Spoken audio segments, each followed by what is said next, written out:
We allow one-on-one sessions with the facilitator. And I can confirm that yesterday I had 2 one-on-one sessions, master student and a PhD student. And the other mode of engagement is via emails, where you can ask questions. I clarify some of the concept via the emails. And in most cases, when colleagues are actually wanting me to comment on their draft proposals or specific chapters, they forward to me. I make comments after having made comments, and if there is still need for clarifying the comments, we arrange for a one-on-one. We engage, we go through the comments and clarify. This allows the drafter and the owner of the work to go back and revise until they are satisfied. And I've already said, we always say that I'm acting on an advisory capacity. My engagement with you, most of the aspects are suggestions. But what I also make sure is that when I provide guidelines, I based my guidelines on literature. I do research so that what I tell you is factual, is empirical. I don't want to make arguments and to force you to take things that come from my head. And still, even if it comes from literature, you have to make a decision, because there are a lot of ways of killing a cat. And different literature would present concepts differently. So if I engage with you, I'd be using literature that I'm comfortable with, but you are allowed to go and do further research and decide which literature to follow, of course, with the guidance of the study leader. So in this workshop, and I've said it earlier, that what I do, I select specific concepts for presentation or theoretical framework for purposes of engaging with the theoretical framework. So we can make debates, we can make comments, ask questions, and agree where we agree. If there's something that we all don't understand, then we go back and do that research. And when we come here, we engage and we can continue with the workshop in that fashion. So as always, during the workshop, there will be time for pausing, asking questions, making comments, discussing, and way forward will always be there. And that is why I encourage that this workshop be interactive. Last week, we actually dealt with 5 major components, or there were sections of the workshop. We did touch on the struggle in the preparation of the theoretical framework, the importance of the theoretical framework, trends in the preparation of theoretical framework, understanding the theoretical framework, and the need for a theoretical framework. And some of the aspects that we could not finish last week, although I've revised them, and it is what we're going to focus on today. They are. Sorry, may you please mute, please? If you want to speak, please mute so that we don't hear you. So today we will focus on 5 major sections or subheadings or themes. These are understanding your research questions using the lens of the theoretical framework. The second one, choosing the right theoretical framework. Third, using concept mapping to align your theoretical framework and literature review. Sorry, that is the third one. Sorry, is the fourth one. The third one is integrating the theoretical framework into research project. Then we come to using concept mapping to align your theoretical framework and literature review. You will remember we did engage on the theoretical framework last week on Thursday. No, sorry, it was not on Thursday. I think it was on Tuesday when we were still dealing with the literature review. Then the last theme will be applying the theoretical framework to your research methods.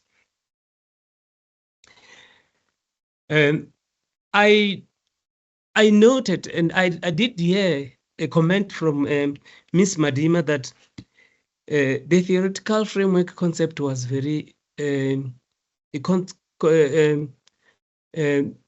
said it was, what terminology did she use? But she was showing that it was a difficult, yeah, she said it was complex.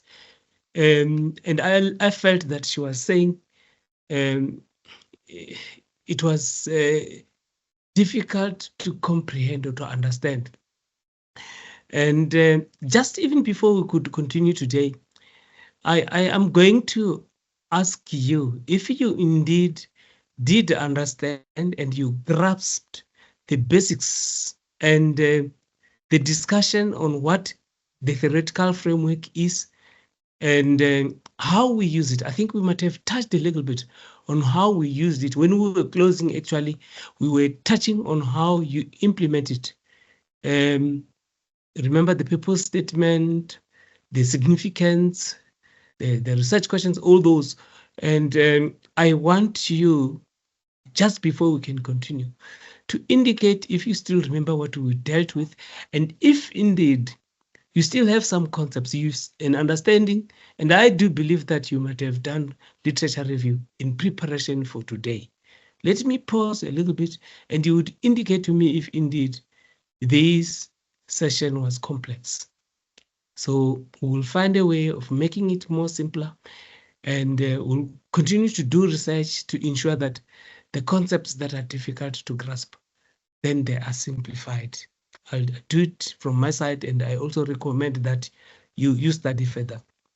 So the floor is open here, and Doctor, you will assist me if there are people who want to indicate if they did understand or they find it very complex, so that when we move forward, then we know what to expect and how to address the challenges. Yes. Thank you, Doctor. Good afternoon. Doctor, I just want to ask, because I have my research is based on a theory. I got a theory that underpin my research. Yes. But the problem is I'm struggling to define or to define the difference between theoretical framework and conceptual framework. Mm. Yes. So I don't know, because I do have the conceptual framework.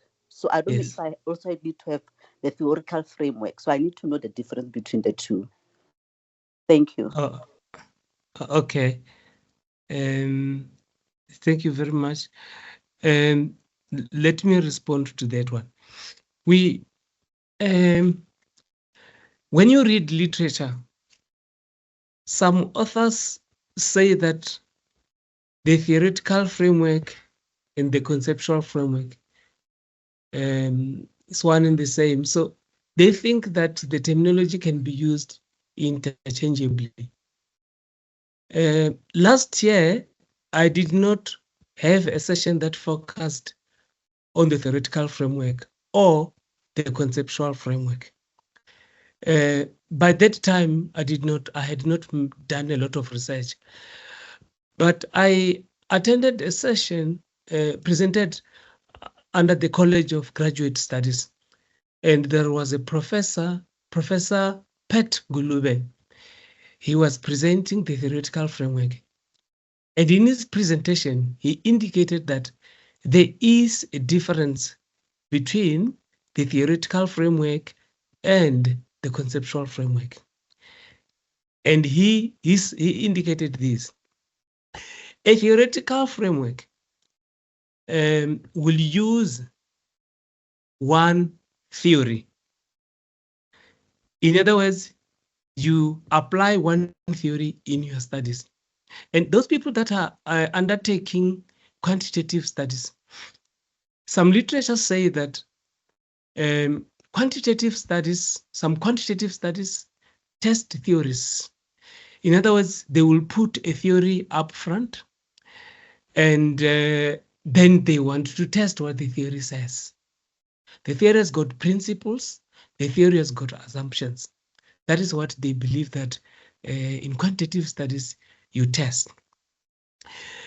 But let me say that if you are using a theory, and this is under the theoretical framework, and I said you apply one theory. So you will be able to apply, you will see here, as we continue, that I tried to indicate how I embraced the theory of organizational design in my studies just from the topic, and I went down to the purpose statement, to the significance, statement of problems, research questions, and all those things. While I was doing that, I was giving effect to the theoretical framework. Now, but the difference, this approach is different if you are using a conceptual framework. Because in a conceptual framework, you actually using more than one theories. You might be using the theory of organizational design. Then you also bring the theory of leadership or the theory of sustainable development. So you borrow principles, relevant principles from different theories, and you build a conceptual framework. In other words, your conceptual framework is nowhere, it's not there. It's going to be built by you through in your studies, because you're going to package a number of principles together. Then you implement those, you give effect to those in your studies. That is how you implement or you build a theoretical framework. So at the end of the day, people who don't understand the difference between the theoretical framework and the conceptual framework would not even see that the other one is a theoretical framework and the other one is a conceptual framework.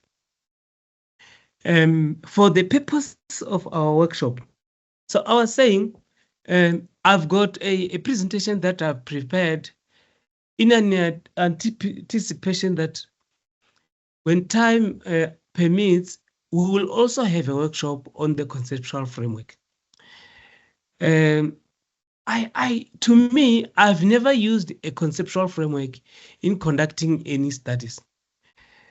And I will not have a lot of examples if I were to talk about it, unless if I go and hunt for a research project that has used a conceptual framework. But I continue to do research. If I find good examples, I will do that. Otherwise, it will be discussions and discussions.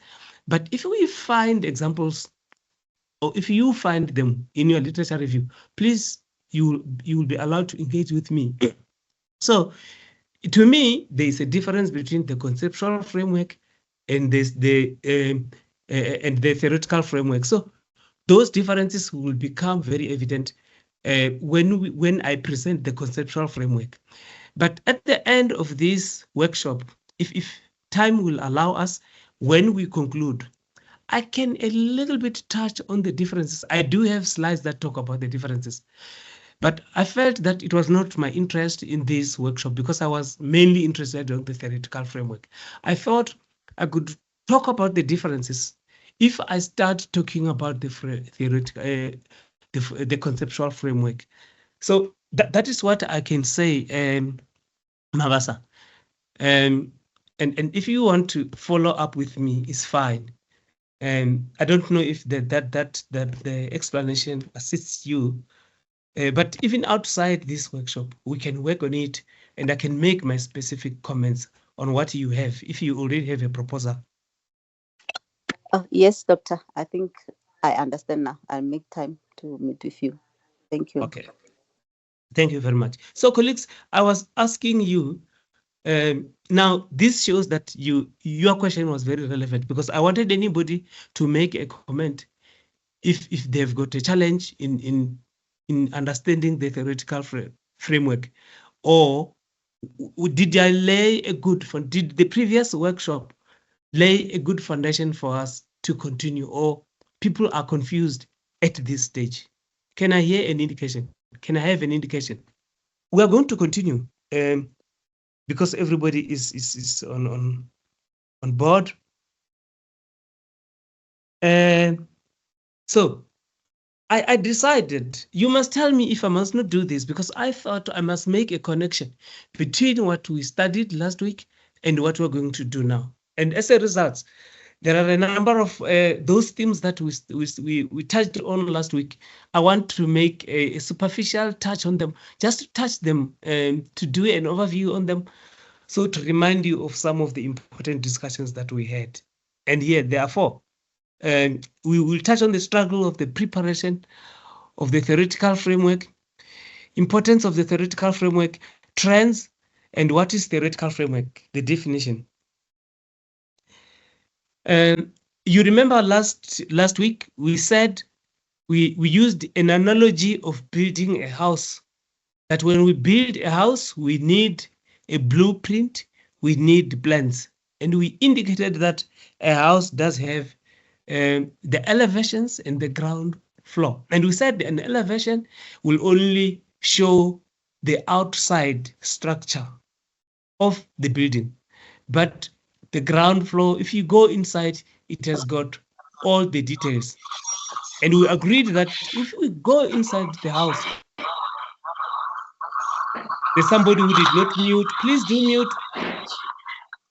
Please do mute. When you make movements, there is noise. So we have agreed also, we have heard that if you open a house, inside, you will find rooms, you will find the ceiling, you would find the kitchen, the bathrooms, the storeroom, the garages, and you've got lights that are there. And we've just agreed that if you go to every room, there is a connection, and all of them are connected by the electric cables, because every room, or whether it is a kitchen or a bedroom, whether it is a sitting room or a lounge, does have lights, and they are all connected. So that is the analogy that we used. And the reason why we were using that analogy is to show to us that the theoretical framework is actually something that connects every section in our studies, just from chapter 1 to the last chapter, whether it is the introduction, whether it is the literature review, whether it's the data presentation, the data analysis, data presentation, interpretation, and concluding chapter. And every aspect in that every aspect, we said we need to see the researcher giving effect to the theoretical framework. But we also said a lot of researchers, students in particular, some are frustrated in that they don't understand what the theoretical framework is. They express confusion. And we said some of them would touch a little bit on it at the beginning of the study, or then they forget. But the reason for us to have these workshops is to actually enable us to engage with the concept and on how we can eventually be able to apply our theoretical framework, how we give effect to it from the beginning to the end of our research project. And we've touched on that last week. But we have also heard that the theoretical framework is so important. We hear that it works, it serves as a foundation from which all knowledge is constructed. And for a research study, it serves as the structure and support for the rationale for the study, the problem statement, the purpose, the significance, and the research questions. We have not yet touched the research questions, but I think the other aspects that are referred to here in this statement have been touched. And from today, I think we can start from the research questions and as we move forward. You can mute, please. You can mute, please. So, but we also had that we also had something about the trends in the preparation of the theoretical framework. We said theoretical frameworks have been used for more than 30 years. But the other aspect is I did indicate that even at the University of South Africa, when I engage with colleagues, some of them are actually using theoretical frameworks. But what I asked, and I couldn't have a confirmation, is whether it is compulsory for the people that are doing honors, because I haven't seen a lot of honors students using a theoretical framework. If you have got a knowledge of that, you will come in. But a conceptual framework is used not only within the University of South Africa. There are other researchers that I'm engaging with from other universities that are also studying. Some of them are doing PhD. I did see that they are using theoretical frameworks.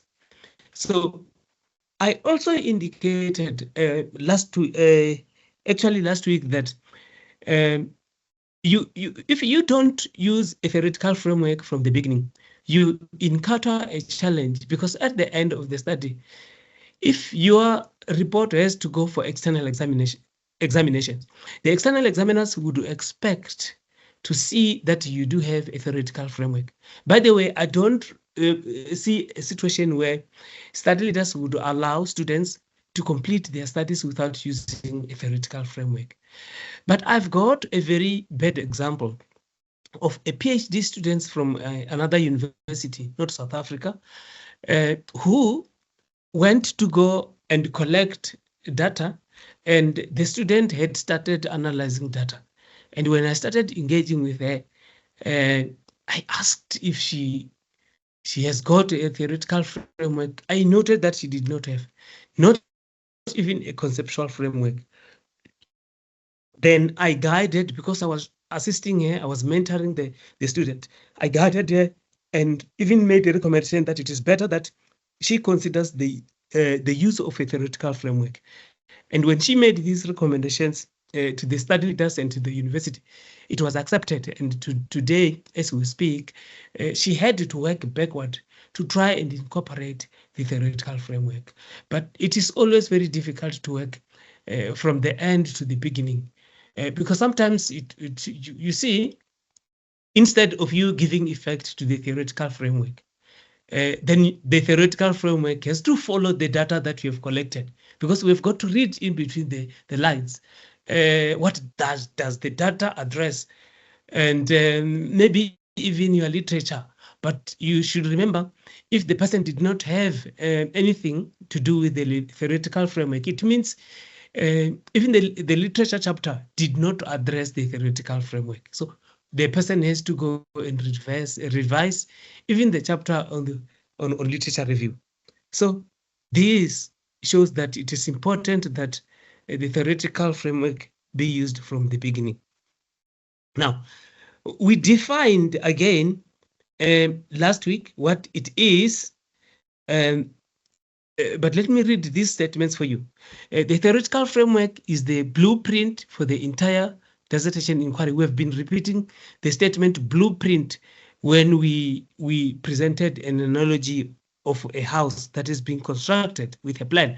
We said the blueprint is equivalent to a plan.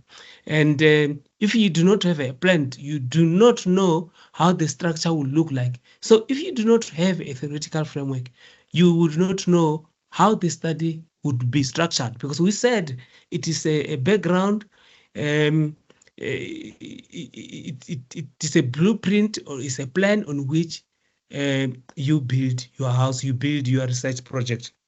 The theoretical framework serves as the guide on which to build and support your study, and provides the structure to define how you will philosophically, epistemologically, methodologically, analytically approach the dissertation. Now, this is the definition.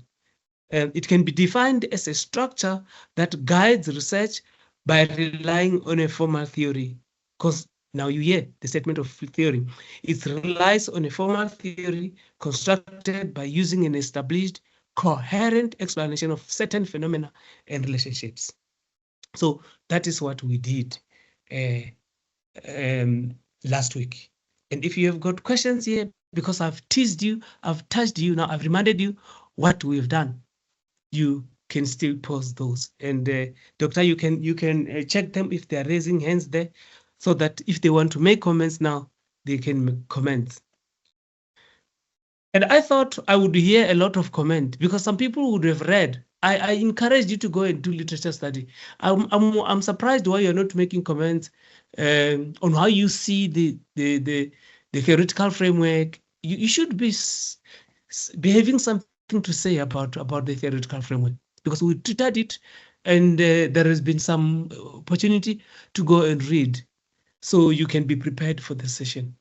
We said this is a workshop 2, and I've already indicated to you what we're going to focus on. The very first sub-theme for today is selecting an appropriate theoretical framework.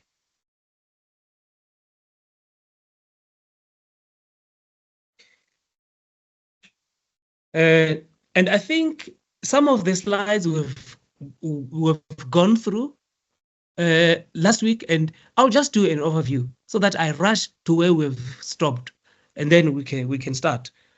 We did deal with the background to this, but colleagues, you remember we touched on the fact that your theoretical framework connects all sections of the research project, and we did say that it touches on the problem statement. And I think I did indicate here, you still remember when I read my problem statement that there was a link, because I gave an example of the unity of command, which is one of the principles of theory of organization. So my statement of problem was saying that there is a problem of unity of command. There was a problem where the CMAs should report. They were reporting to two bosses, because they should report to the provincial office as well as to the head office of the Department of Water and Sanitation. So this was an example where the problem is connected to it gives effect to the theoretical framework. And when we finished that, we also said that the purpose statement should also be linked to the theoretical framework. And when we do this, then it means we are moving step by step, every section, stage by stage. We were ensuring that actually this project was ensuring that there is a reflection, or we were giving effect to the theoretical framework in each of these sections. So in the purpose statement, we also did that. For an example, there was reference to the principles of organizational design, which is to the theoretical framework. So I was convincing you, and you did not that is a theoretical framework. Again, we went with the significance of the study. That was an example, which is the establishment of cash management. I identified areas where I felt the significance of the study also gave effect to the theoretical framework, and there was no objection from your side. And although you did not comment, but silence means sometimes that we are in agreement. So I did demonstrate that indeed it can happen, in the way that the guidelines from the literature is saying. This was a continuation again of the statement of, sorry, it was the significance of the study. Now we are going to start. What we have not done is how the research questions give effect to the theoretical framework, and this is where we're going to start today. But just before we could start, let me pause again, because you have seen me presenting examples, and then I just reminded you, because those examples is what we ended up at doing, and they were the last presentation, part of our presentation that we did. And up to that far, I think I want to understand if you still are on board, or if you are confused or you've got some challenges, you need to indicate that today, because we are going to depart from the same uh, where we've ended, so that we can make a good linkage with the presentation for this workshop today. And I also want to say that you know, in studies, I must tell you some other things. Do not fear to ask anything, because what you are asking is not the focus of any of the researchers or students who are here, because your topic is your own and you are alone in it. And I want to tell you one thing that you must know in research. Even if you have got study leaders, you must know that study leaders are not experts in your topic. They are experts in their own right. So you don't have to run away, to shy, to feel inferior, to be legal. You are an expert on your own. Actually, if you are studying, you are doing good literature, or you are actually following good guidelines, you will hear them commending you that what you are doing is very good. We are seeing it for the first time, or you're making a good progress or good contribution. So don't be afraid. That is why I'm not shy to say anything. And that is why I'm so open that what I'm saying is not the only truth. Because people, I said, literature says things from different perspectives. So don't be afraid to ask. But we will continue if you are not posing questions or making comments. We are now going to look at how we can link the theoretical framework with research questions, and using, I refer to understanding your research questions using the lens of the theoretical framework. Apart from looking at the research questions, it will be the main research question as well as the sub questions. I will also want to touch on the objectives, because I think we touched on the purpose statement. The research objectives support the purpose statement. So you would see a linkage between the purpose statement and the research questions, because all of them will be giving effect to the theoretical framework.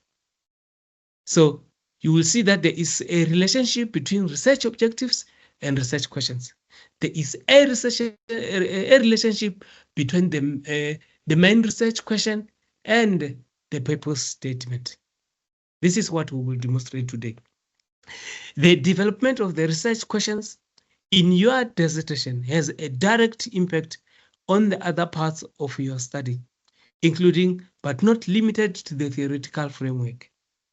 Because your research question is linked to your research topic. So in order to give effect to research in line with the topic, then there comes your research question. You must be able to ask the right main question, which you would break down into sub questions that give effect to the main research question.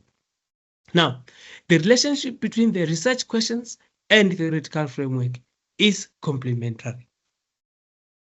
You will see it. Both the main research question or hypothesis and any sub-questions of your study should embody recognizable aspects of the theoretical framework and articulate the theoretical framework in a manner by which it can be further explored by your dissertation research. So, in other words, the asking of the question should give effect to the theoretical framework. And we've been singing this song because we said every section of the research project should give effect to the theoretical framework. So where you are posing a question, it's another section as well. It has got the main question and sub questions. So there we are required to give effect to the theoretical framework. Because the theoretical framework connects the reader to existing knowledge, the research questions of your study act as the liaison between the existing knowledge and the problem you want to solve. You see, the research questions should assist you to make linkage between what is what is already known, and what is yet to be known. Because what is yet to be known is that which you are investigating, and it constitutes the problem that you want to solve. So the manner in which a research question is framed is very, very important. But in this case, the theoretical framework should also be seen as part and parcel of that major research question. And in this slide, I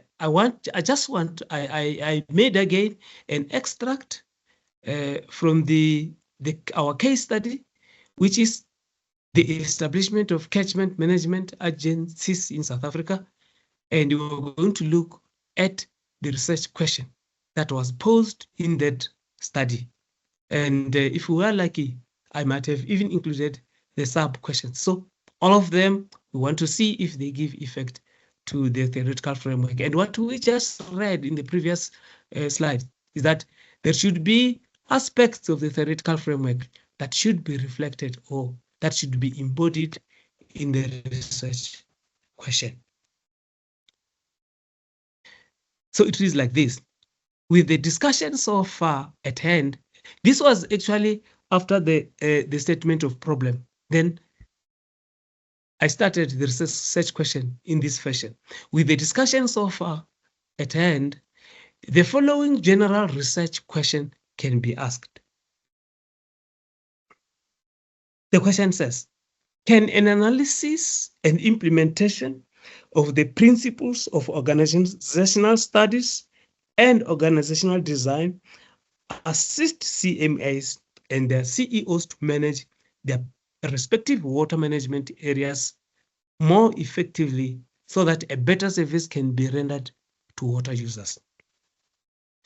Colleagues, I just said the research question should also assist you to pursue your studies in line with your research question, with your topic. And last week, I just read for you the research topic, and we noted that the research topic actually has some elements of the theoretical framework. Here again today, we see this research question, general research question, that it embodies some aspects of the theory, and the theory is organizational design. So let me just repeat for you a reference to the theory of organizational design. It says the principles of organizational studies and organizational designs to assist CMAs. So in other words, I make it clear up front during the research question that the interest is on the theory of organizational design. The interest is on organizational studies. And this is the framework, a part and parcel of the framework that we want to implement. And as we continue, you will still be able to see in the sections that are to come that I continue to give effect to the theoretical framework. After we have posed the specific, the general research question, we are required to indicate how we're going to give effect to that general research question by developing sub-questions. That is why 1.3 is about specific research questions, and it reads like this. The following specific research questions are applicable to this study. And let's just look at the very first one, which says, on which theoretical principles, colleagues, on which theoretical principles is the phenomenon organizational design founded within the context of organizational studies? And I've just said that the sub questions should give effect to the general question. So the general question has said something about organizational studies and organizational design. And here we hear the first sub question makes reference to the organizational design again. So this sub question, in other words, is also assisting the general question to give effect, is supporting the general question to give effect to the theoretical framework and to the theory of organizational design. And in the last one, I also wrote, how can the organizational structures of the CMAs be redesigned based on the theoretical principles and the findings of the empirical study to assist chief executive officers to manage their organizations more effectively. Again, we see reference to theoretical principles because here we hear of the um, organizational structures, which are the principles that are addressed under the theory of organizational design. And we hear there is mention of theoretical principles. And we hear statements such as redesigned. So here, I think these sub-questions have indeed, again, given effect to the theoretical framework because the principles are embodied as it is recommended.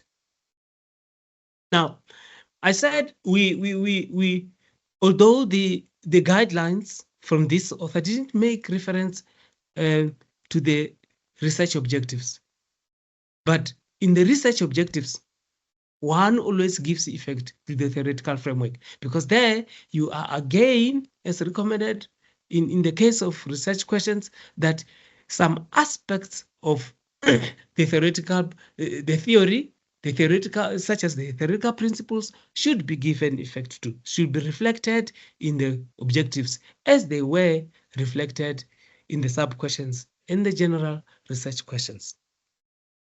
And I go to objective number 3, which says to establish and analyze the theoretical principles on which the phenomenon organizational design is founded within the context of organizational studies.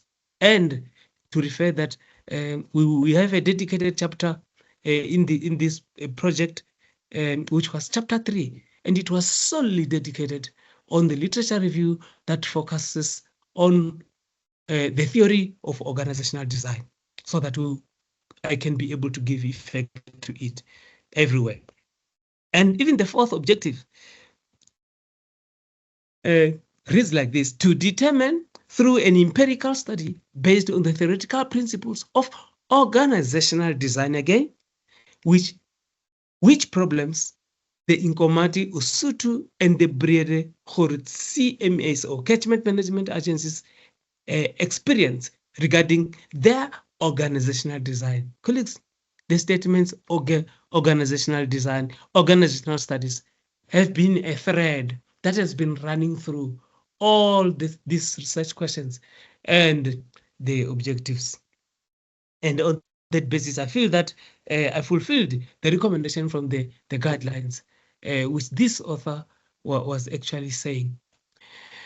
As evidenced by the information above, the theoretical framework, which is your blueprint, is integral in developing the key components of your dissertation, including the problem statement, the purpose, significance, and the research questions. You see, all of these we've demonstrated that in them there was an aspect, an element of the theoretical framework. There were principles that we made reference to, or some statements that have made reference to those principles.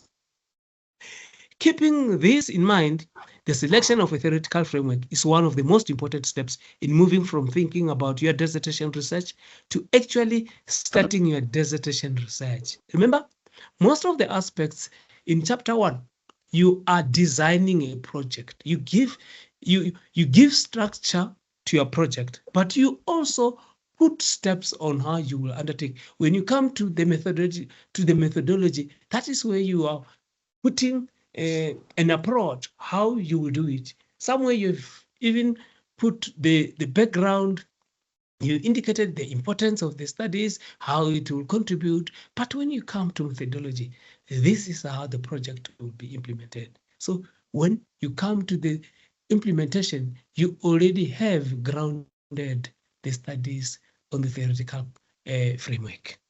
We have just finished now. We dealt with the research questions and how research questions do give effect to the theoretical framework. And let me give you an opportunity to make comments, and you can also ask questions if it is necessary. I asked a question last week about the theoretical framework And now I thought I was answered when I hear that the theoretical framework is the guideline to the project itself. But now, when you start picking up new uh, answers from the questions that were not asked at the beginning, it will seem some of our projects may not have a good direction because of new questions that erupt within the theoretical framework. Are you referring to if people ask questions? Or It's saying if you say the theoretical framework is informing us about your project, and eh, then in the middle of the project there are other questions which were not asked by the research question at the beginning. It means now you are now getting out of the of proposal. I wanted to say at the beginning, I thought when you were saying theoretical framework, it's eh, a plan how to present your matter. mm. When you present the matter, there are other questions that come in which were not raised at the beginning. Are you saying when you conduct, you implement the research project, when you execute, some other questions erupt? Are you saying that? That's right. Oh yes. No. Uh, okay. Let me try to make a comment if I'm hearing you. Eh? Yes, Uh, research is about the discovery. It's about exploration. It's about investigating and finding answers. Uh, that's right. I I made a statement when we started that uh, there are other uh, authors that say that in quantitative researchers would always start by putting the theory up front. And when they do that, they go to test a theory. In other words, they will go and test those principles. That's right. Uh, yes, in this case, I do have some other principles. Let me just make a point because I've referred to these when we were doing literature research. I said there is a concept of departmentalization. This means that um, the organization would have various departments, and various departments or sections execute different uh, mandates. And in my case, when I did this investigation, I went to a number of offices to ask them if their sections, because they were doing the functions that were to be executed by catchment management agencies. Then I asked them, do you execute the same functions as executed by other CMAs or other sections structured like you? Then they would say, no, our section only performs this function. And when you go to another section in another CMA other organization, they will say, no, our section performs this, but the names are the same and the mandate should be the same. You find that these are structured differently. So uh, the the theory of organizational design would tell you that um, different section perform different functions. But the structuring of organization, if you give it a specific mandate, if you give a section a specific mandate, and you are in Gauteng, and you find the same organization in Mpumalanga, it is given the same mandate. The expectation is they execute the same mandate, they are given the same matching orders. But my findings was that uh, there are different mandates. Some do execute more functions, others execute less, others uh, execute them um, differently, and the others would have a different approach. So that one is what emerges, and it is what I find. If I find that any of my findings is actually in contradiction or does not agree with the principle of departmentalization as indicated in literature or as presented by a number of authors. Then I've got an opportunity to say no. Although a lot of authors say that departmentalization ensures that the same functions are executed in the same sections that have got different names. My findings show that this is not the case in the case of these institutions. This is important in this respect. You might find that organizations fail to execute their mandate because they are not correctly organized, or they succeed in the execution of their mandate because they are well organized. And this is what we are studying now. So it is true that some questions will emerge or some new information will emerge which is not in the book or has not been written by anybody. And when that happens, I find joy in my heart, in that it means my recommendations, my findings are contributing to the body of knowledge because they're shedding light in the institutions that are there in the country. Because the institutions of water management are not the only ones in South Africa. They are there in other countries, in Africa or in overseas. So the way they are organized, if it differs, is fine. But if you give a mandate to a section, you expect them to do it like that. And if you are in the same country and you are governing people under the same legislation and the same policy, it means you oversee them in the same way. So they should execute the mandate in the same way, although there should be geographical variation. So the finding can confirm or would be in contradiction with the principles of the theory. Thank you very much for the opportunity. I just want to ask here. So let's say now I'm busy with my research. Can I go Yes. back to my theoretical framework and update as when I feel like maybe there's a certain aspect that I feel it should be on my framework or not? I think you can. You know, yesterday I was actually let me disclose now. I engaged Professor Mahacha, you know, the professor from the from mathematics. I think it's from the College of Science. I was with a student. I was meeting with a PhD student yesterday, and the student, we were having some discussions on an aspect of data collection. And the student has collected data in the field. Then we were arguing about the methods, the methodology, the instrument that she used in collecting data. Then we were making reference to the mixed methods, the design referred to as explanatory sequential. You first collect data quantitatively, and then you analyze, go and develop an instrument to collect qualitative data to make further explanation and to clarify themes and concepts that emerged from the first process of data collection. And he advised, because the student was found to have not recorded correctly how she collected data. Then we noted that no, this is not what she has done.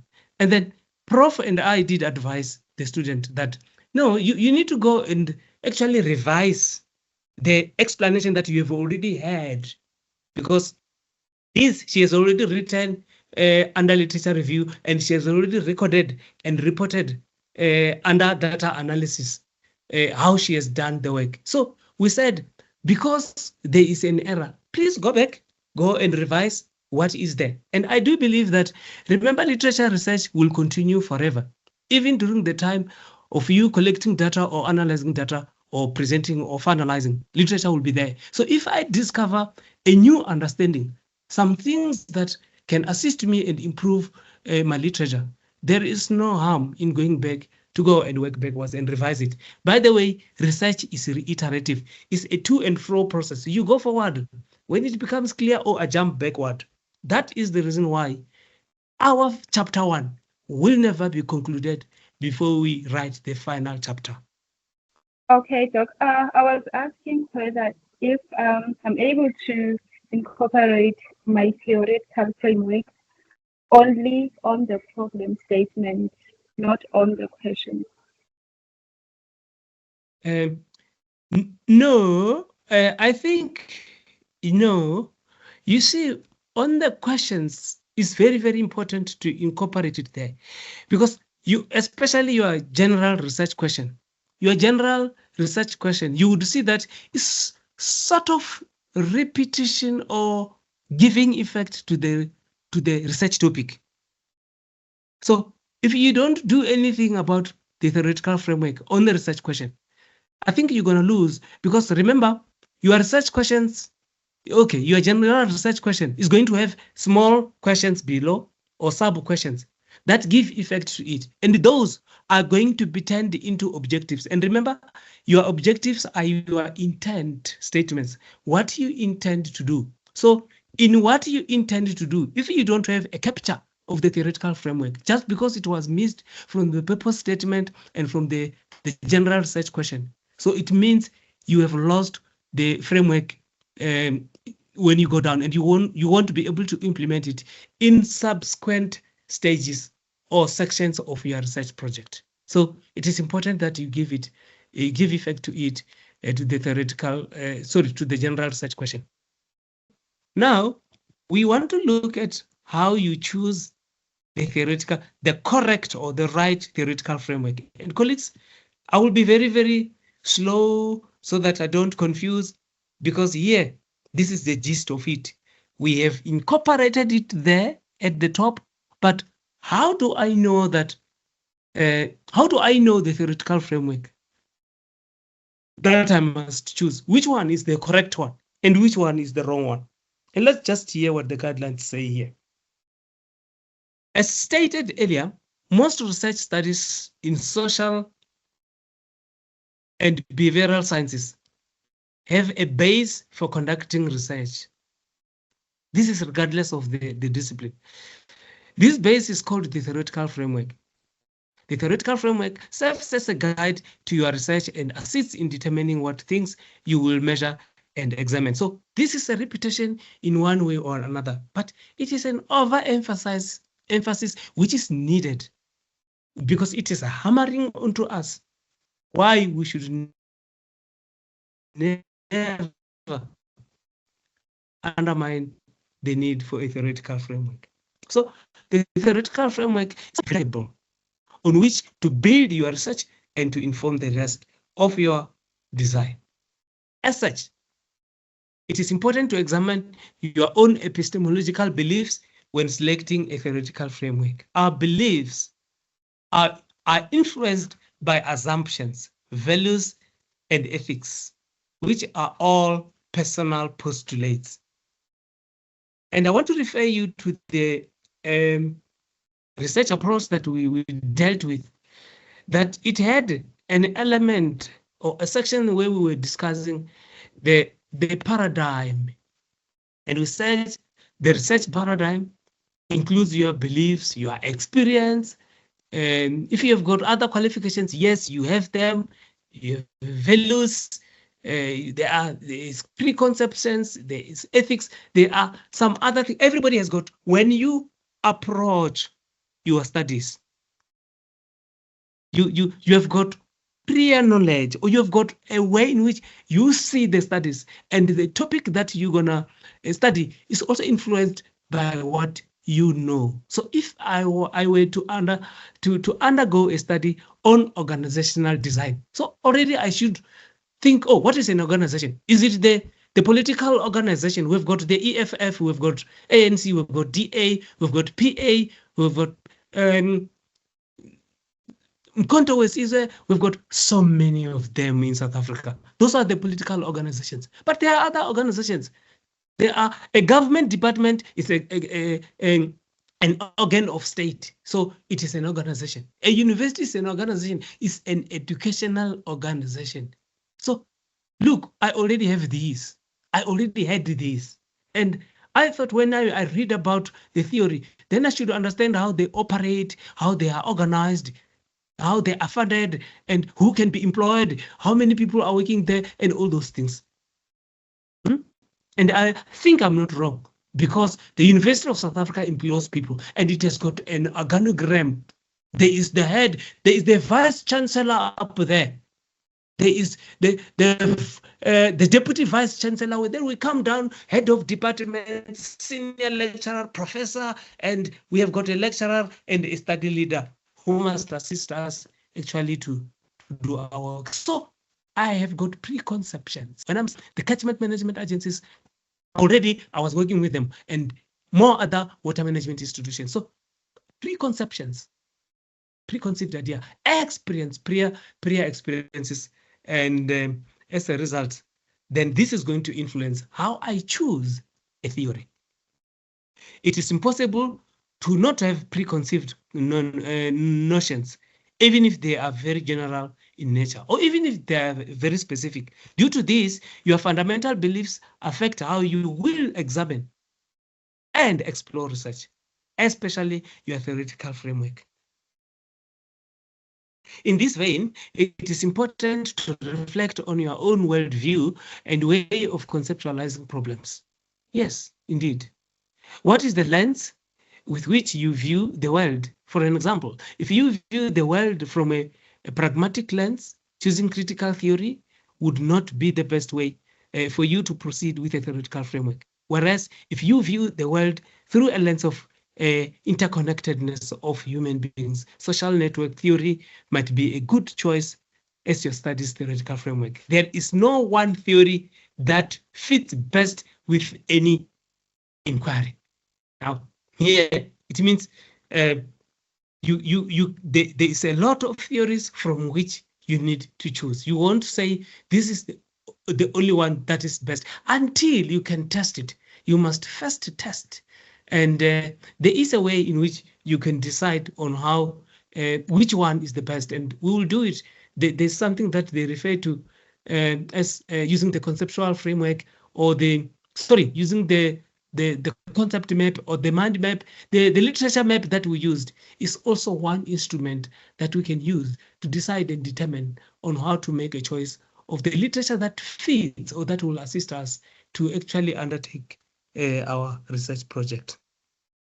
It is the researcher's responsibility to select and provide a clear rationale for the choice of the theory to ensure that it aligns and supports the structure of the study, purpose, research, questions, significance, and designs. There, those concepts are repeated. But here, what they're saying, the important aspect is, while they say there is no one best theory that we can say will assist the study, but the important aspect is that the researcher that chooses a specific theory, in order to ensure that it forms a theoretical framework for the study, the researcher must be able to motivate why that has been chosen.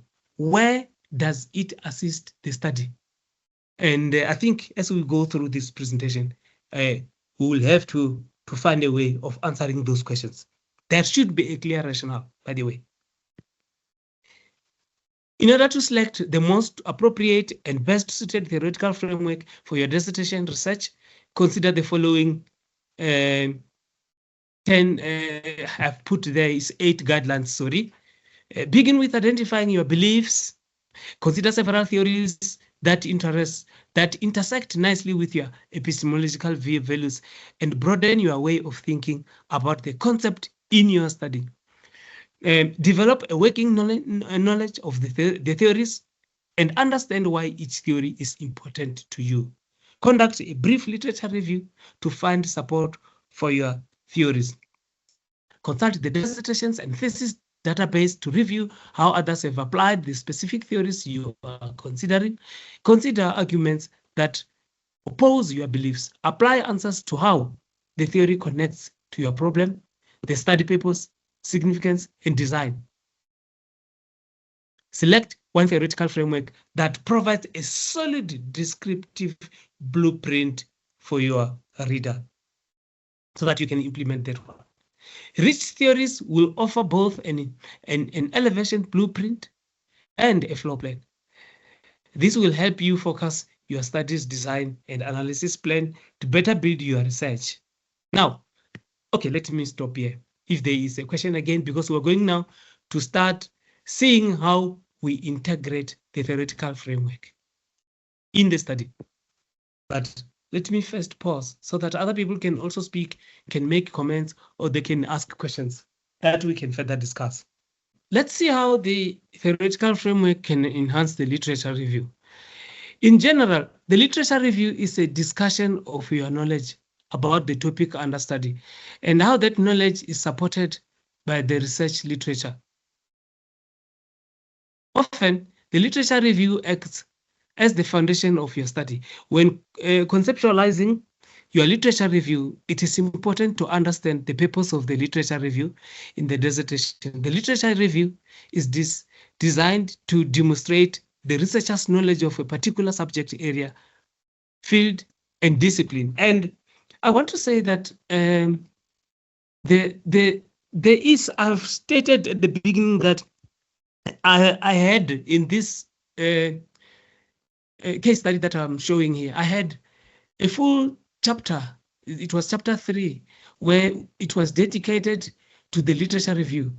Under that chapter, I unpacked the theory of organizational design so that I can better understand what it is. And it has helped me a lot. And as we continue, you will see that from the literature review, I identified a number of principles, and some of the principles I shared with you during literature review. And those principles actually helped me when I went to collect data. And understanding the principles, I was able to give effect to the theoretical framework during data collection. That is under the methodology process, even the methods stages. This includes key terms. This is from the literature. This includes key terms, ideas, theories, because you are dealing with the theory, vocabulary, and of course, seminar researchers and research within the specific field. You see, that is why you conduct literature, to understand what has been done and to understand the concepts as well as the theory under discussion. The literature review plays a role in discovering important variables relevant to the topic, synthesizing and gaining new perspectives, identifying relationships between ideas and practice, establishing the context of the topic or the problem, rationalizing the significance of the problem, understanding the structure of the subject, and relating ideas and theory to applications, because other people might have undertaken related studies, or other people might have investigated studies and have used the same theory. So you could see how they applied it. Or when you read about, if you are reading about the theory itself, you would see how other authors describe it. So if you don't understand from another literature, you move to the other one, then it improves understanding. And this is a basis in preparation for executing the projects. It prepares researchers to go to the field. Just because you go, this is what I always recommend to people, that please do not go to the field before you finalize the literature review. Please do that. If anything, but not that you will not continue. You will continue to do it, but write a chapter that satisfies you on literature review to ensure that you've explored all concepts, so that even when you go to collect data, those concepts are the basis of framing research questions, and they are a basis of designing the data collection tool. Important, okay, last and certainly important for a beginning scholar is the notion that the literature review can identify the gaps or paucity of information relevant to the specific areas in the literature. And those gaps, and we have said it earlier on, that the gaps gives you an opportunity to close them.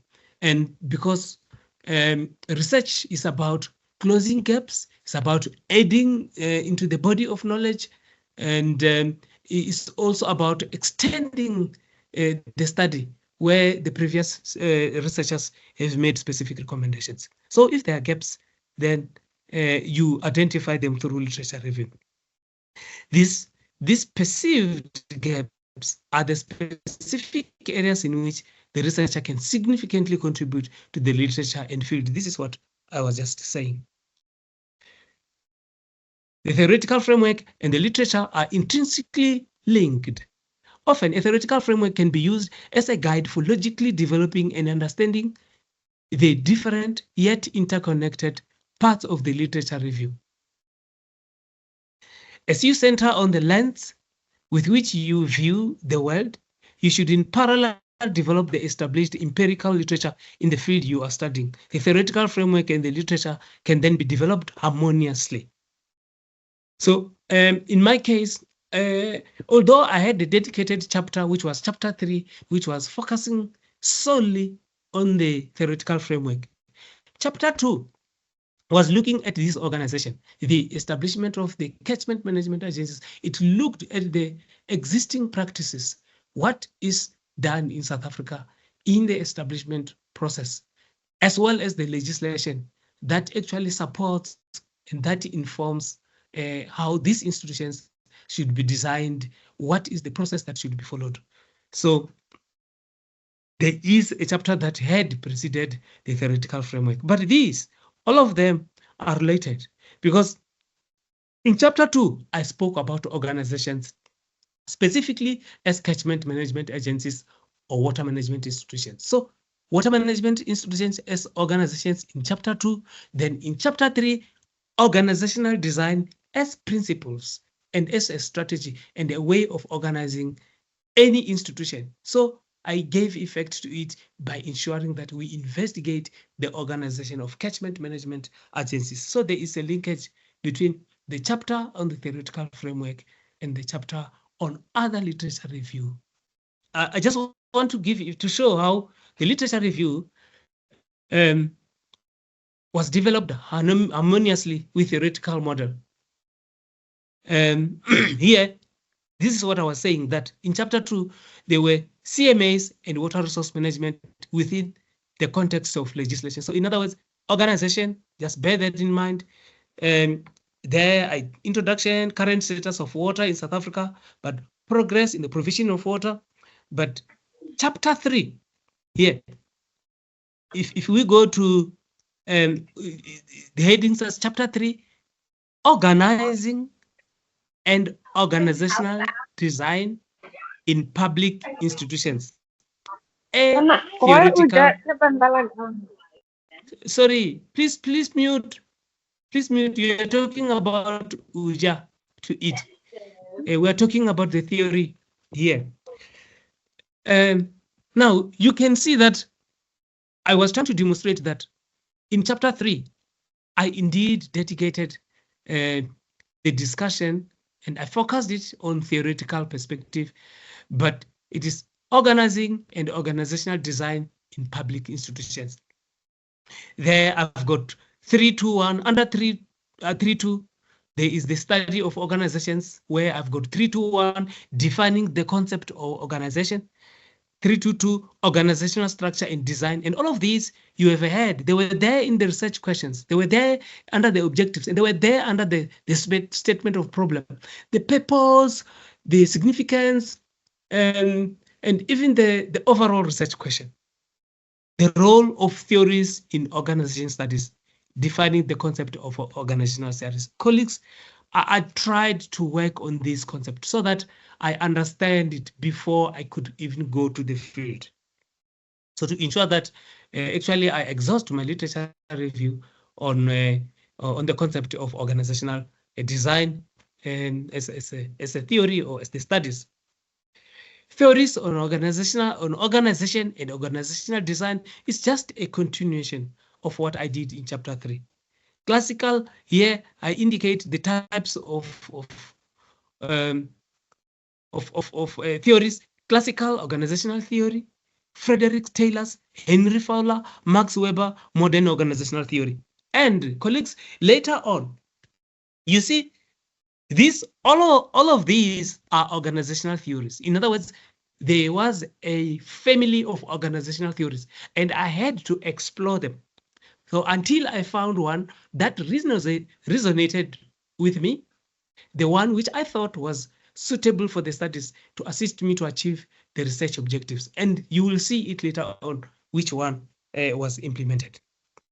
And I think I might have implemented principles from the organizational theory, from the modern organizational theory. I don't know if it is specified here, but here are the principles or the pillars on which organizational design is based. And I think these principles come from modern organizational theory. So in other words, I felt comfortable with the modern organizational theories and their principles because I felt that they are going to assist me to actually achieve the research objectives and in investigating the establishment of catchment management agencies in South Africa.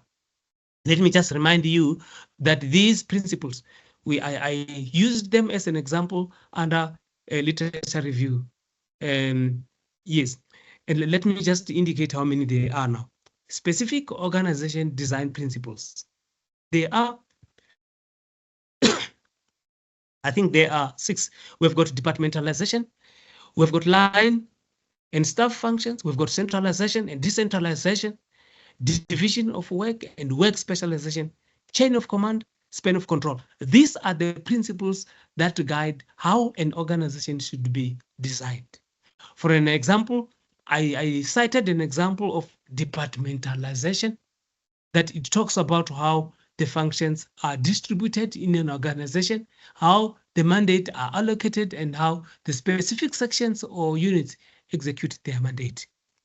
And chain of command is where this chain of command, I still remember, it was started under the statement of problem that these organizations, they receive instructions from the head office, from the minister, and the regional offices of the Department of Water and Sanitation. So as a result, it was identified as one of the problems. So I included it under the statement of problem with the hope that when I do the investigations, then I can find the challenges in relation to these principles, and specific recommendations could be made on how to improve on that aspects, on how the instructions should be given. And indeed, it is there at the end of the report. Now, I think I have indicated how literature incorporates the theory that was used in the study, which is presented here as a case study.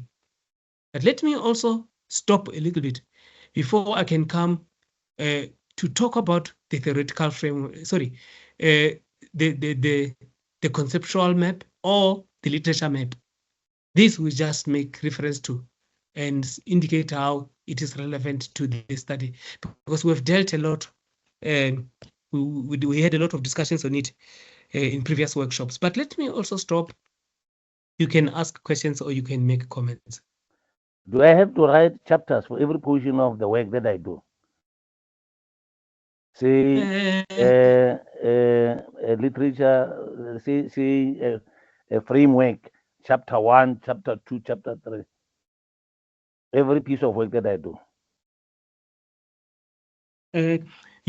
I think you are disciplined, or the study leader must also guide in this one. But I've got my own way of doing it. I think in another project, I also had 2 chapters that were focusing on literature review, and I still remember that. Please mute. And I still remember that at the end of the studies, after I've defended the report, there were recommendations made by the panel that I must actually add literature. Then I had to add literature. I don't remember if it constituted a different chapter. But if your chapters, some other discussions can be included in one chapter. I'm mentoring somebody now whose general literature on empirical literature has also included the theoretical framework. So the theoretical framework and the general literature were discussed in one chapter. So it was fine like that. So it will depend on the guidance that you get, the discipline, and yourself must also be innovative. If you see that your work is a lot and you've got 2 major headings that manifest themselves and they warrant separation or division. So you can name the other one theoretical, literature review on a specific chapter that deals with general literature, but the other one can focus on the theory as I have done. So I don't think there's, I don't see a law. I've never read it somewhere where people say it, but I just divided them because to me they were too large. Okay, thank you very much. Thank you. Any other question? Doc, just to add on what you are saying, it is important for students to follow what their supervisors are guiding them on. Because as you say, colleges operate differently. And some supervisors, they have their own preferences.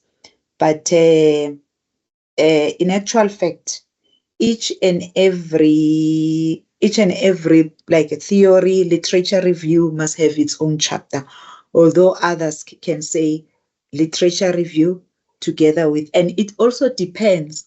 Sometimes when you are on a master's level, that can be combined, but when you come to the PhD level, then you separate. Every aspect has its own chapter because you are expected to expand, to apply, and get some implications and be practical, and most of all, to hear your voice.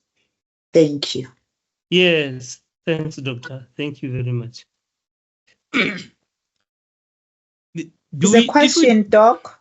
There is a question on the platform which says, what is the difference between a dissertation and a thesis? That one, I let me use my common sense. When I think in the past I used to concentrate on how they differ, and I think I don't know which one. Let me assist. At UNISA, please assist. At UNISA, the dissertation is for a master's level, and a thesis is for the PhD level. That's how they differ. Thank you. Yes, but other authors, you might find that they use it interchangeably. That is English, and that is English, and it is semantic now. let us use what the college wants and what the supervisor wants. You must remember, professors have got their own preferences, and they've got different backgrounds. They've got different worldview, different experience. So they would want you to. You see, you also want to be maybe your supervisor to be a role model to you, to imitate him. If Professor Makaka is very good in research methods, so I wish I am like Professor Makaka. So his guidance is the best. If he says thesis, I run with thesis. If he says dissertation, I'm running with dissertation. Okay, thank you very much. Can we move forward? We now are going to look at a very common instrument, a tool that we can use in order to align our studies with the theoretical framework. To align the theoretical framework and literature review. Now, you see now, I've just said. Before you continue, Doc, on the chat, the table says, good evening, colleagues. I see research topic as a job purpose, research objectives as key results, KRAs, and research questions as key activities. I stand to be corrected. What is that last thing? What is key activities? Is it research questions? It says then research questions as key activities. No, you let me engage that person. The thinking is very good, and I thank you very much for putting it up. You are putting clarity. That's I like the way the approach. I want to say to you, in my analogy, I have used research question generate to structure my research objectives. In other words, my research objectives appear to be, they are objectives, or they can have activities below. Or if I want to go very high, I can regard them as activities, but they are informed by the research questions. So I think the research questions and the research objectives are equivalent. But I think the analogy is very good. And whether you name it activity or whatever, the analogy is perfect. Thank you very much for doing it that way. And I think we must be objective. That is objective thinking. And it is a way in which you can make this process simpler for you. Thank you very much for writing that one. Doc, another one. Good evening. I'm currently struggling with linking the theory to my study. I always get the comment, how does this theory relate to the study? Any suggestions? Beautiful. Can I hold this question until I come to the concept map or literature map? So please raise it up if the concept map or literature map does not answer it, because that is precisely what the literature map is intended to do. Yeah, Ms. Nepawe will respond accordingly if she is not responded to by your presentation. Thank you. Okay. Any other question before we move? Can we move now? Okay. Concept mapping is a useful tool that can be used to define your theoretical framework and to visually display how it is applied to your literature review. Concept mapping is a process for presenting and organizing ideas using pictures. You remember we said this, if you were there in the previous workshops on literature review, these were the statements that we were saying. So we are repeating them here because now they want to relate them to the theoretical framework. Ideas in a literature map, ideas are written in boxes and linked with arrows carrying explanatory legend to depict pictorial links between ideas. Now, when you see the concept map, literature map, mind map, in this context, I'm using them interchangeably. To me, they mean the same thing. And these concepts are there for purposes of explaining. The ability to construct a concept map illustrates two essential properties of understanding: the representation and the organization of ideas. Then, in other words, we are presenting ideas, but those ideas are organized. And this is what the literature review does about the subject topic. To understand a concept entails having an internal representation or mental model that reflects the structure of that concept. A concept map is an attempt to make explicit such a mental model so that it can be viewed with others. So in other words, in my head, I've got a picture of how my literature is organized.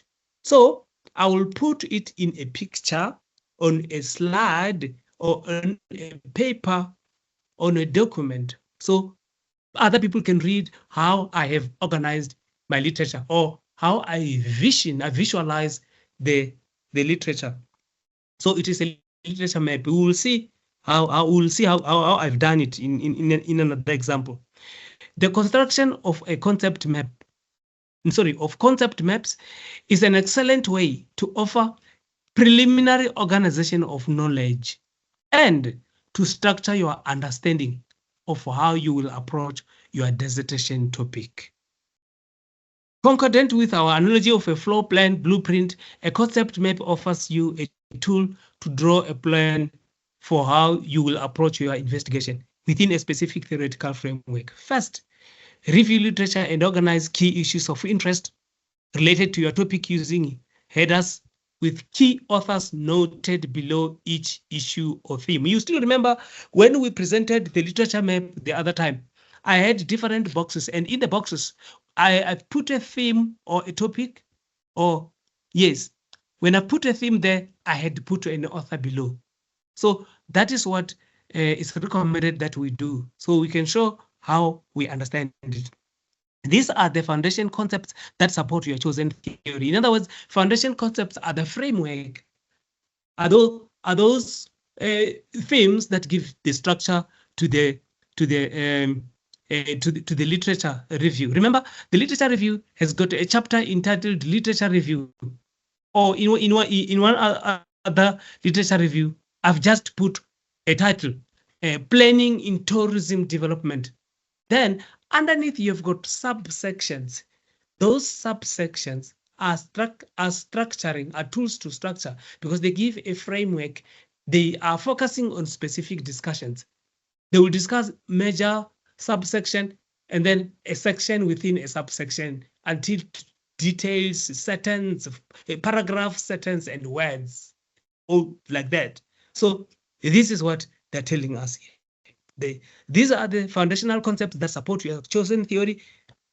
Now, I want to say this because I'm going to talk about it when I talk about the literature map. I'm going to make a linkage between the theory, the theoretical framework of the theory, and the concepts that emerge from literature review, because this is a better way of finding which theory can be used. So in other words, you will hear a lot of statements that are repetitive, and those statements are concepts. So if we are talking about departmentalization, so departmentalization happens in an organization. Chain of command. Chain of command is a way of giving and receiving instructions, which happens in an organization. So the hierarchy, you've got a flat, in other organizations, you've got a flat structure, or you've got a hierarchical structure. So those concepts will be there, will be discussed under specific sections. So if you've got a lot of them dominating the entire literature review, so they are related, so they belong to a specific theory. So they are keywords, in other words, that can be used in hunting for a specific theory. And I will make reference to it later on when I open the literature map in the next slides. Next, you should arrange your ideas in a hierarchical, logical structure to create a floor plan for your house. And you remember, when we had our literature map in the past, it was hierarchical because we started from the general to the specific. And to the specific, we were indicating where the study should be focused. So here in this case, we are indeed going to use that conceptual map, which would be in a hierarchy, to identify a theoretical framework or a theory which is related to the study, which is a major problem to the majority of us. Then you should start the general ideas and funnel your thinking down to more specific related topics. Now there, I was saying this, that the literature review actually does this. Sorry, the conceptual map has done this, the one that we presented in the past. Even what we have here, we will be able to see it is also a funnel shaped. Each idea should have a clear purpose and significance in relation to the topic as a whole. So that topic, this is the reason why the theoretical framework will cut across, because each idea is related to the topic. So the topic tells you, your theory is in line with the topic. So the topic has in it concepts that talk to the theory. And this is what helps you to identify what theory is related to me when I'm doing my literature review. The reader should be able to begin to see a clear picture of your idea by previewing the organization and identification of your headings. When I was conducting my studies, by the way, the theory of organizational design was an advice from a professor who was my study leader. I was not using a theory, by the way, because I was investigating a different thing. I was investigating challenges that acting CEOs of these institutions encounter. Then the professor noted that what I was discussing mainly has to do with the design of the institution.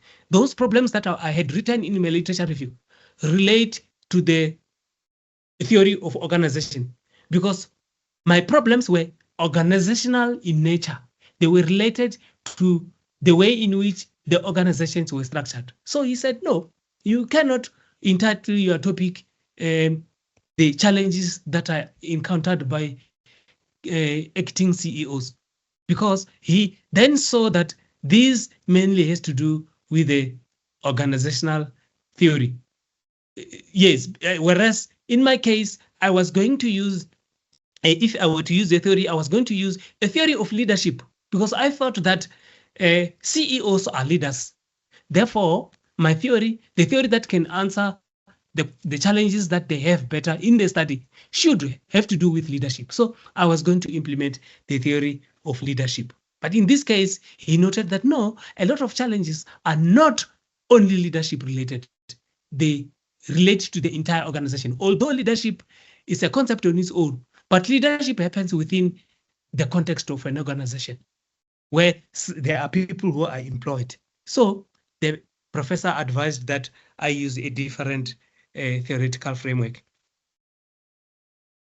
Then imagine, the reader should be able to begin to see the clear picture. Yes, thank you. Then imagine you are an engineer who must add an electrical system to the floor plan blueprint of the house.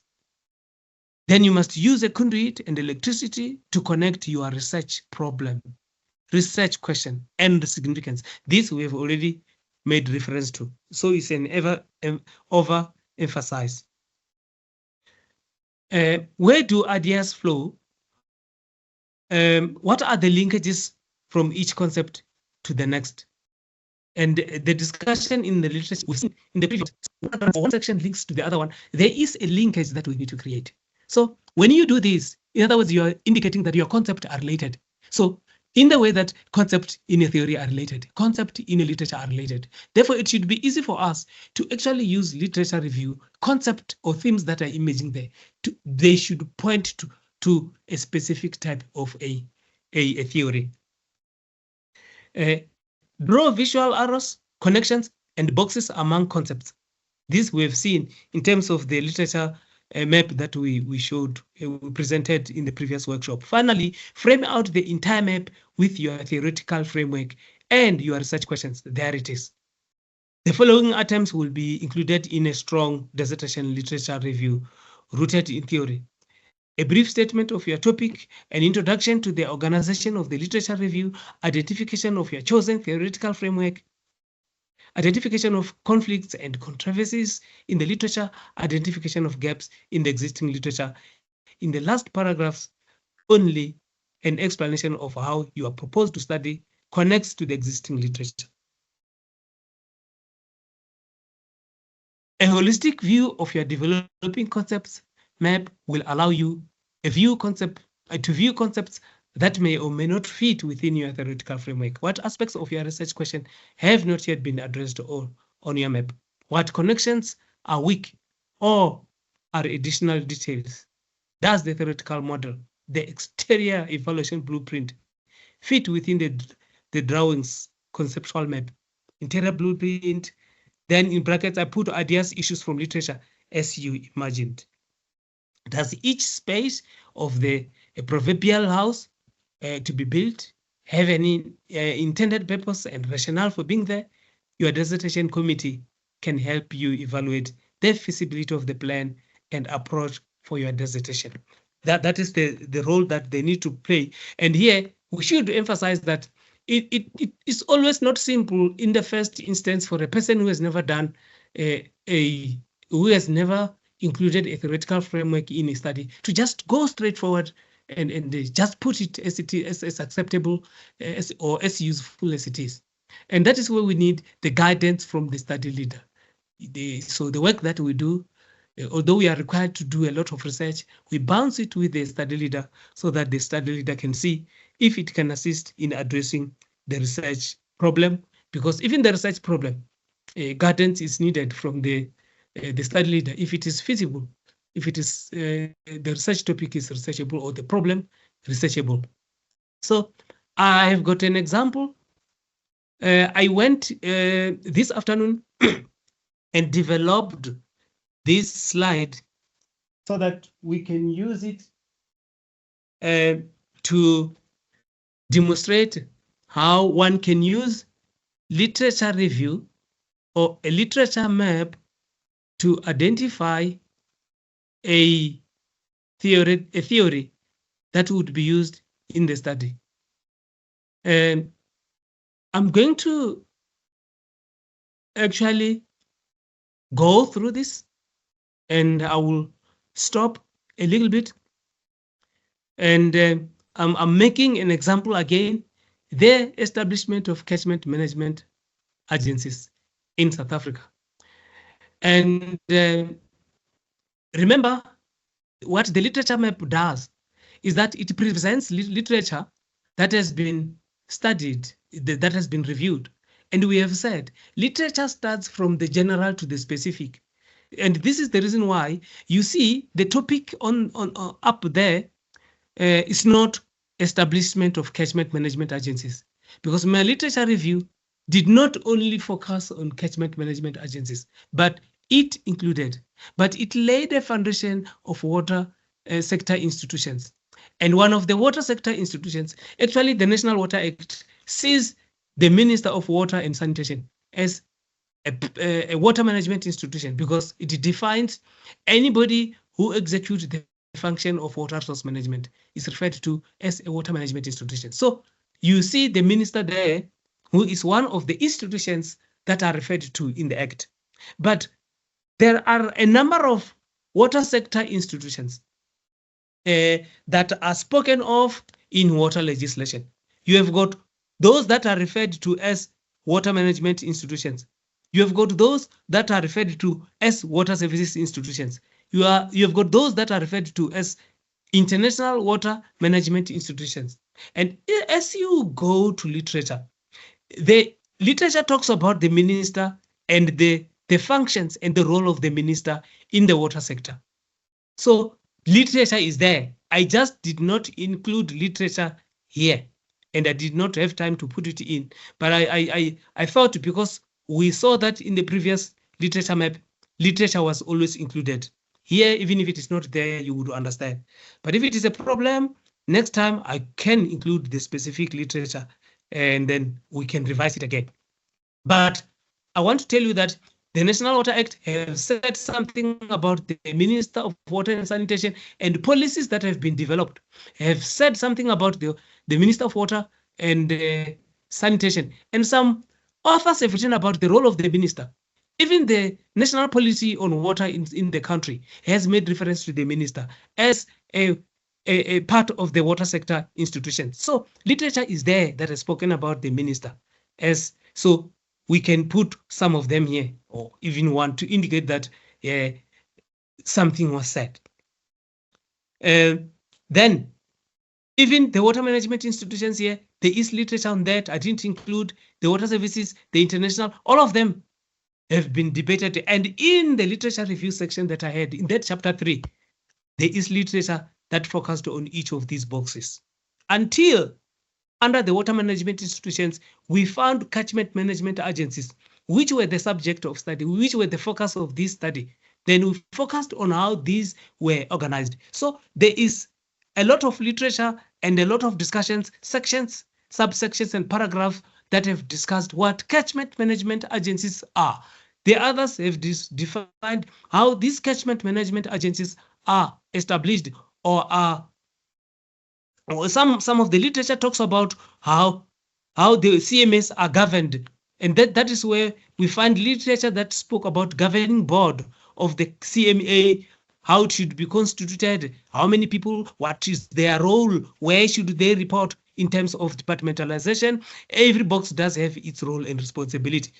So there is also literature that spoke about the chief executive as somebody who should report to the board and is part and parcel of the CMA. We also have the establishment process of these institutions. The CMAs is also detailed is detailed in the literature review, and there are authors who have written differently about the process, and there is the law, the legislation that indicate or dictate how these institutions should be established And again, because this is an organization, it should employ people. I also had a section and subsections that were discussing about the staff component. What should they do? How should they come in? And all those things that relate to staff component. So this is just an indication of some high-level themes that emerged during literature review. And I want to say at this stage, these themes undoubtedly do indicate that if you talk about the governing board, you see, I told you the governing board is an organ of the institution. So still board, you're talking about how the organization is structured, how the institution is structured. When you talk about the chief executive and his role, how he reports, how he is structured, and what his role is. You're talking about the organization. You talk about the catchment management. The name itself shows that this is an organization. So when I want to find out the theory, then it means in my mind, I also have keywords such as organization, institution, governing board, chief executive, staff, water management institutions, international water management institution, water services institutions. You see, then all these keywords on all these themes are important in pointing towards the theoretical framework. And remember, this is the literature that you have researched. So this literature is actually assisting you to identify which theory can better assist you in addressing the topic that is under investigation. You must remember your literature section is actually investigating the topic, the issues under investigation, the problem statement, all the aspects are identified under the literature review. And here, that is the reason why we use the themes that emerge from the literature review in identifying, finding out which theory. Then we will read about the theory. If we read the theory and it doesn't talk about organization, then we will throw it out until we get the theory that talks about organizations. Then you have got a number of them. You see, I've counted up to 6 or 4 theories that we were reading: Fowler's theory, management theory, modern theory of organization. Then there was one that resonated better with me, that provided the best principles that can address challenges that were identified in the literature review, some of which were captured under the statement of a problem. And that is where I could make good reference to the principles contained in a theoretical framework under the statement of problem. It came from literature that I read.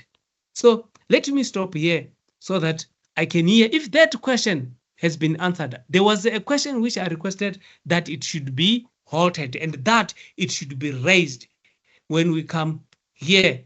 And this is the opportunity now to revisit. And that person, I want him or her to raise it again or to indicate if here the answer has been provided or there is further clarity. Then we can continue. Yeah, thank you, Doc. I'm reading from the chat. Refilwe says, thanks, Prof, for this session. I'm doing honors in development studies, and these sessions have been helpful. I have been struggling with my theoretical framework, but it is clear now. Thank you, Refilwe. Thank you very much. And there are 3 hands. We have Mohlatlego, Sibola, Jabulisile, and Supreme, in that order, please. Thank you very much, ma'am. Good evening, collection, Dr. Korombi. Dr. Korombi, listening to what you said in relation to the initial idea you had and how you were advised, are you saying if you had to investigate performance of any organization, it will not paint a correct picture if you only look at micro elements impacting on it, rather should be looking at the macro aspect that impact on that organization holistically? Am I hearing correctly? I don't know if I hear you, but let me tell you this. If you are conducting literature, remember your literature might have been written in South Africa or in Australia or Germany. And I tell you that, sorry, I've used the wrong concept. Let me advise that theories have been adapted because they've been written about and they've been circulated. So they've been adapted within the community of practice. Within the specific disciplines, researchers have accepted specific theories that were developed by other authors. So those might contain principles that are internationally accepted by the people within the practice, by the community of practice. So researchers in organizational design would agree that these are the best principles that will advise the structuring of an organization. And if they're implemented, whether it is at a lower level or at a very high level, they are to be considered. So we will depart from them from a general, then we move down to the specific. Because if the specific is there, you see, a person in Germany should be able to relate to it. So your specific might have only related to aspects or to research that was conducted in South Africa. But here, we're looking at everything that will ensure that our research succeeds. And we cannot only look at micro things, literature that talks about legal things, because we are generic to specific. Then we cover every researcher and everybody who's interested on our research. And in that way, we make good progress in our research projects. All right. My question is, as you are explaining the theory that you make this structure, the question that came to my mind is that I would like to know if there's any difference between organizational structure and organogram. And the last question is that how does the structure of the company influence the value chain? I don't know if I'm off the side, but that's Okay, no, you will repeat the last one. Let me start with the first one. Are you asking the difference between the organogram and the organizational design? Structure, yes. Structure. No, I think it is a matter of semantic. It's the same thing as dissertation and masters to other people. While I was working, there was a unit which was called OD, organizational design. In the past, they were called restructuring. So what we used to see, in my mind, it was a structure. But when the team comes, they say, we are from organizational design. We want to redesign the organizational structure. And you see, in other words, they want to redesign the organization. And I know that there is a principle from which is accepted internationally that every 5 years, you review the structure of the organization. So they can refer it as a structural review or structural design. The others will be a process of organizational design, like that. And that. I think it is the same thing. Can you just repeat the last one? The last one is that the structure of the organization, how does it influence the value chain? All right. Yes. In other words, how does the structure influence performance through the entire value chain in the entire organization? Yes. All right. Now I want to make a good. I want to refer back to what I was saying every time. My statement of problem included this statement that the catchment management agencies reported to 2 centers. And this is referred to as a chain of command, because in terms of chain command, you cannot receive instructions from 2 centers. Otherwise, there will be conflict of, you are conflicted or you would be confused, because one boss will say, go and put petrol at Toyando. The other one say, no, today go to Palabura to fetch a bag of cement. Where do you go? If you are told by 2 bosses and you are 1 person, you choose one or you don't go anywhere. You see? So in organizations, we want to avoid 2 centers of command. We want to make sure that there is 1 center of command. So if a CMA as an organization is given 2 instructions by 2 bosses, it means the entire organization is going to be confused. Because if the CEO, okay, the chairperson of the board used to report to the minister, but if the regional head instructs the chairperson of the board, tell the executive manager, water resource management, to appoint 2 people, then the minister says, tell the executive resource management not to appoint people anymore. It's a confusion. It means if there's a need to appoint, everybody in that entire value chain is going to be affected. They will not be executing their functions because they are short of staff. Or if we continue to appoint, some other people are going to be redundant, or they will sit without functions because there's too many of us we want to do the work, and the work is too little and we are too many. You see, the entire value chain is affected just by the decision taken at one level of the organization. So how we structure the organization is very, very important. We structure it and then ensure that at every level there is mandate and it is resourced in accordance with the mandate, and it receives the correct instruction from the correct center. That is how I see it. The next question. Yeah, good evening, colleagues and Dr. KK. Yes. I've got an apologies for 2 questions as well. My Yes. first question maybe might have been sort of like a misunderstanding. These concepts that emerged, these blocks, this Yes. flow diagram, Yes. it's part of it helps to structure the literature review, right?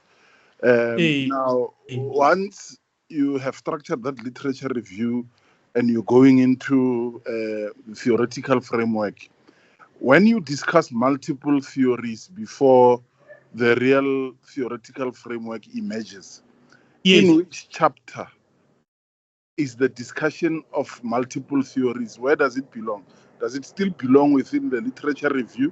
Because, for example, when you're talking about the water sector and institutions, the literature there is about water and this and governance, this and that. Then you bring in all those theories within before then you move to the next section called theoretical framework. That is question 1. Oh, hold there. I will get lost. Can I answer this one first? Yes. In my case, the first chapter, it was chapter 2 on literature review. Then it was water resource management and the present process that the department and the country is following in establishing the institutions. Yes. That did not talk about the theory. Then when I finished that chapter, in that chapter, I also used empirical literature. What other people are saying about it. Yes. And what the law requires of us. The Constitution has said something about water resource management because water resources management is environmental management. So when I finished, then I dedicated a chapter only on the theories. Then I dealt with the theory in that chapter. And remember, the other thing that is interesting is that in your preliminary literature, you would have read everything. Remember, everything is in your head or is in your document. Yes. But look what happens. Things that are in chapter 3, I started to make reference to them from the topic, from the purpose statement, it means in chapter 1 already you should have read about the theories and you should have read about your institutions and your water resource management, so that these things are integrated in all stages. The good thing is that you have got to follow a specific structure of the research proposal, and that is the structure of chapter 1. And there, good study leaders would advise you how to include your theoretical framework or your theory in chapter 1. And then they say, okay, now that you have included it there, you have chosen it, please go and unpack it fully in the literature review section. Yes. And then sorry, just as a follow-up on that one, that chapter 3, what did you call it? At what point did you reference specifically to the distilled theoretical framework that you are coming up with and gone into detail with it? Oh, no, let me open for you. I have said in chapter 3, I actually Apologies for that, colleagues. Said theories of organization, or no, I said organizational. No, is I'll show you how I took the letter, the table of contents. Look how it was written. I said organizing and organizational design in public institutions. Then I say a theoretical perspective. In other words, oh yes, yeah, I was indicating people that my topic is about organizing, but yeah. I know, because I'm reading literature, I'm going to be guided by a literature on how I should understand the concept organization, because this is about organizational study. Yes, yes. No, that's a smart way of complex stuff. Okay. Yeah. The second question is, when you have, as you are doing your literature review, you realize, of course, based also on your, your research questions and problem statement, that Yes. the theory that you might need might require a second theory. Will that automatically drive you into a conceptual framework, or can you work with two theories without a conceptual framework? A conceptual framework is just a term that people use, that other people use when they are considering more than one theory. If they see that now we're going to 2 or 3 theories, and they also advise you cannot have, I think Professor Ngulube did mention that, I don't know if he said you can't go beyond 4 or 3 theories in a conceptual framework. So they advise you not to include too many. But once you don't consider only one, then you are moving towards a theoretical, towards a conceptual framework. Thank you so much. Good evening. I just heard you saying the mind map can help you to explain the concepts. Yes. In my case, I'm using the diagrams and the demonstrations. Yes. But now I take them from outside, maybe using the phone, then export it to the laptop. When I should take it from the pictures to the document, the volume of the pictures are taking a lot of space. Then I find it being a challenge for me. You are saying, are you downloading them from a phone? I downloaded them already. They are in the laptop. But now taking them from the pictures to the document, they take a lot of volume. It's true. And that is an IT problem. And I think, what do you mean by volume? I don't understand you. Is it when you want to store the document somewhere in another device that has got small capacity, or what is it? Does it make the document too long or too large? The document is too large because the pictures that I took, they are about 200 in number. Oh. And each one has got, when I put it in the document, it is taking a volume of almost about 45 megabytes. Yeah, I think. And there are 200. Yeah, that's the problem. That one I cannot answer. It's a 91, but do discuss it with the study leader. Is it a requirement that you should have those models, all of them? Yeah, the whole the theory, the whole theory is about demonstration and diagrams. Okay, and you cannot, if you draw them on your own, do they become? Are they still? I can't use this instrument to draw them on the instrument. I draw them separate. Oh, you drew them outside and import them. Yes. Oh, yeah. Now I see. It's the person who is like a person who constructs a model on water source management, and then when it has been completed, then it must be included in the research report. That's right. It is an IT question. I apologize. I don't know, but we can investigate. Can you investigate on your side and even bounce it with the study leader? I use the IT people in the NISA campus, but I found them having also a challenge about that one. Remember, I said if I do good research and I see it is good for me to present the conceptual framework, I will also bring it here so that we can see the difference, so that we can have a choice whether to use a conceptual framework or a theoretical framework. And maybe we must agree that I finished the remainder of the presentation next time. This will be on Thursday, this Thursday, but to touch a little bit on the conceptual framework. So if I get good information that I can present, I will also present. But the difference will be clear in that the other one uses more theories, the other one is only using one. So we can see how people develop conceptual frameworks. This was very interesting, Doc, if I may say, and the students were very much interactive, asked questions, commented, their areas of concern were addressed, and this is what is needed, a two-way session. Thank you, Dr. Thank you. Thank you very much. All the best.